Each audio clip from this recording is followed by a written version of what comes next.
The year is 2011. Nintendo was gearing up to show off their new system, the Wii U. Isn't that something? I mean, I know every single person out there loves the thing. That's why it sold so well. No, I didn't fabricate the sales data. Before the Wii U was officially unveiled, Nintendo would announce a brand new Mario game. Who would have thunk it? A new Mario game? Get out of here. During the reveal, this game would be officially dubbed Super Mario 3D Land. Something that I thought was really cool was how they wanted to see if they could make a 3D Mario game that combined the strengths of the 2D games with the strengths of the 3D ones. So you know what that means. Flagpole! This game looked so amazing, like it truly benefited from being on the 3DS. Reggie even said it was the first 3D Mario to be built specifically for a handheld. I mean, it is a new game. I definitely hope so. Around this time, Nintendo was weirdly obsessed with bringing the Tanuki leaf back into the modern era. Mario Kart 7, and New Super Mario Bros. 2. Super Mario 3D Land was so obsessed with the power-up, it's incorporated into the damn logo. It's too bad I hear almost nobody talk about this game anymore. It usually gets overshadowed by its more successful and also better-looking brother, 3D World. Oh, and Bowser's Fury to a degree. Why is that, though? I absolutely loved 3D World, so I theoretically should love this game, but I've never actually finished it. Wonder why that is. With no time to waste, let's figure out why people forget this game even exists.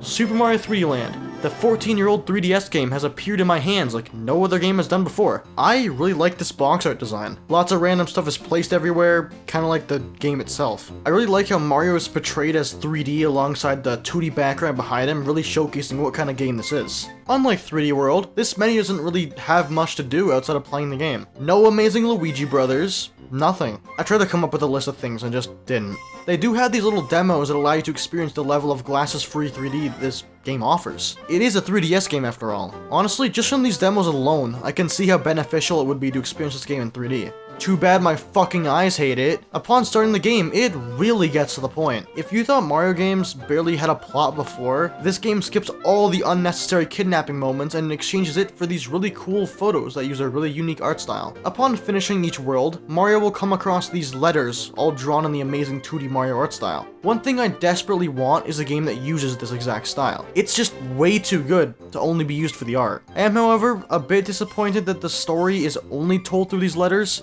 3D World sorta does the same thing, and it's disappointing there, but it's a Mario game. I can't ask for much else except, better presentation. This is one of the only Mario games that actually shows the events of Peach escaping Bowser and fucking up his army all on her own. She may be the damsel in distress, but she's gotta show she's still a badass. The world map designs leave much to be desired. They all have a general theme to them, but it doesn't really reflect that in the levels whatsoever. It's not a bad thing at all. It just allows the developers to let their creative visions flow instead of being restricted to designing levels for a damn snow-themed world. I love how when the game first begins, Mario does a little jog in place to show he's in a rush. It's really fun. My only issue with these is how it's just a straight fucking line. They took the combination of 2D Mario to heart here. Even then, most of the games have twists and turns, but this just has each level in a row. It does make it quick and easy to jump to the next one, but it doesn't look very nice. Star coins make their way into this game as comet medals. Sorry, I meant star medals. They're two different things, I swear. These medals are used to open up hidden levels that are completely optional. I kinda wish they made more of the final levels of each world require star medals. It just doesn't really make much sense to me to only have some require it and not all. The mystery houses in this game are mandatory for some reason. I kinda enjoy these being optional little minigames you could do if you wanted. Here though, you've got no choice. They also only have one challenge in them to earn a single medal. Seems a bit pointless, but who am I kidding? I glaze 3D World a ton, so of course I'm gonna think this thing sucks. The Toad Houses get a weirdly massive upgrade that's only been done in this game for some reason. I'm not sure why they'd allow you to run around the Toad Houses. There's a lot of charm to doing this, but I kinda wish these houses had more of a reason to go there. Maybe it could have been a shop or something where you could buy little collectibles or things for Street Pass. Moment of silence to our dear friend Street Pass. Although I played this game in its prime, I would have never been able to actually record gameplay for it since, wait a minute, Street Pass? Never mind, fuck the moment of silence, the service still works. Just by hopefully passing someone with a 3DS while walking in the middle of a public street, you could get yourself a Street Pass gift at a random Toad House. This didn't really do anything, just gave you a random power-up depending on how many gifts you've already received. Although it doesn't do anything, it was still a really cool addition to the game. I hope Nintendo does something like this again at some point. I loved Miiverse and even Street Pass when I did use it. Okay, now that we're done talking about the disappointment that is the world design, let's take a look at the levels. Our first level here screams 3D 2D. this Toad fucking sucks. The levels end with a flagpole to signify that you're done with them and can move on. Since it's done this way, you can have loads of more courses. If only they did that with the base game. Sadly, each world has around 4 to 6 regular levels, not counting the boss level. This is a rather small amount for a Mario game. Other games have tons of secret levels found inside each world, but this game just says no. Every level you could ever want to play is available on the world map. All of these are extremely linear and are very short, like extremely short. I'm not quite sure why they feel that way. Going from 3D World, where the levels feel perfectly paced and full of creativity, to the game that came before it, where they all kind of feel like Hungry Luma Galaxies. That's not necessarily a bad thing, but since every level in this game is basically designed this way, it disappoints me greatly. I still love these levels, don't get me wrong, but a lot of these feel extremely generic, kind of like a new Super Mario Bros. Game. There's not a single level in this game that is inherently bad, but there are loads of them that are incredibly weak and don't stand out among the rest. This game absolutely loves to throw airship levels at you. They don't feel any different from each other and are over in literal seconds. Since levels in this game don't actually have names associated with them, I'll just be labeling them as the game does. World 3-4 is a tightrope level with fuzzies in the snow. You're not going to remember that, I promise you. A level that you're definitely going to remember is 7-4 because of one simple trick doctors hate. It's called skipping the entire level. Trust me, it works. There's nothing notable but the level itself. It's just the fact you can do this, which is why you'll remember it. Onto the actual good levels in this game. I'm a huge fan of being shown nostalgia for a 40-year-old game, which is why I really love 2-3. Jumping from all these different old sprites is really fun and makes me feel like they do this on purpose just to score brownie points. It always fucking works, damn it. 5-2 is probably one of the coolest levels in the entire game. I have zero idea who at Nintendo thought about this, where they need to be given a raise. A level based on the old top-down Zelda games is absolutely amazing. There's a part in the level where you need to find a fire flower and light some torches to grab a star medal. The Zelda jingle plays here, which is honestly one of my favorite little touches.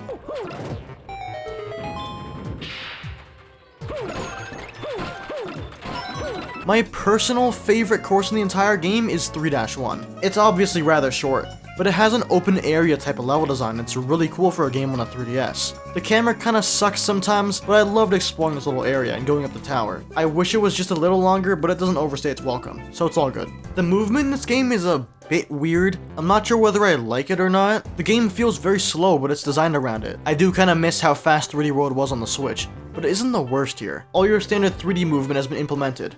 Wall kicking, long jumps, ground pounds, no triple jump though. What the fuck, Nintendo? Wasn't in 3D World either, and I still have no idea why. If they do this style of game again at some point, I hope they add it. It makes maneuvering so much easier in a 3D space. With that, let's move on to the power-ups because this game certainly has a few of them, alright. If you don't count the mainstays that are in literally every Mario game, Mushroom, Fire Flower, Superstar, then this game legitimately has 2 different power-ups. As mentioned earlier, there's the Tanuki Leaf, which is incredibly different here compared to Super Mario Bros. 3. You glide instead of flying, which is certainly something. I wish it wasn't like that, because that's not the Tanuki Leaf, but I can understand why they change it like this in 3D. You'd be able to skip so much of the level if you could just fly over the entire thing. They didn't stop at just the Tanuki Leaf. Oh no. They have 2 more different versions of this leaf, for some reason. Wait, Tanuki Mario is the power-up that only spawns if you're sucking huge amounts of ass. Don't ask me why it's here. I swear I did it just to get the gameplay. All it does is make you invincible for the rest of the level. Seems awful. Not sure why someone would actually use this. You'll never get better at something if you just make yourself invincible. Constantly dying is way more fun, I promise you. And then there's the Statue Leaf, which is the closest thing to the original this power-up will ever get. You can tell you're wearing it by the bandana around Mario's neck. It replaces your ground pound with the ability to turn into a statue, making yourself invulnerable. This is definitely the best version of the power-up, but I kinda enjoy the regular ground pound instead. I feel like I have more control since it's slower despite literally not.